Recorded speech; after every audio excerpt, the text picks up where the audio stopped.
I was in the hospital, and they're trying to get me to go home, but I'm saying, look, I can't go home. My wheelchair is broken at home, and I don't have a usable wheelchair. And I said, I'm not going home. So I put my foot down, said, I'm not going home until I have a safe wheelchair to go home to. And the police were called and took me from the General Hospital in Hampson on Barton Street to my home in a wheelchair. That was a 1920 wheelchair. It has no seatbelt, for example,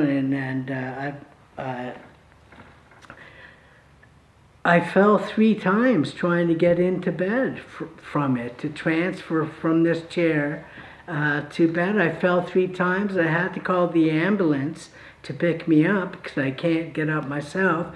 And so I just recently received the $45 bills from the ambulance they want me to pay.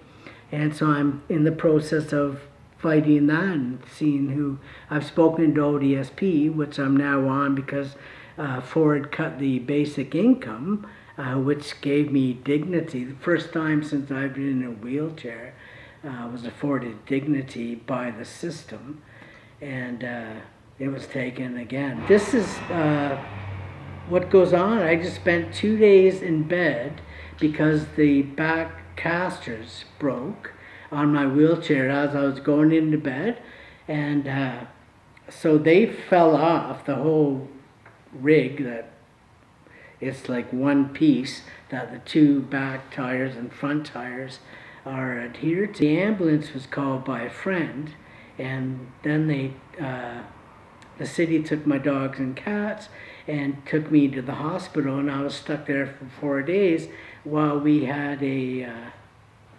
hunt for an electric wheelchair, because there are no loaners available to us. This is how we're forced to live, and there's no oversight, and there's no authorization or some sort of standards and protocols and procedures. There's none of that with these institutions.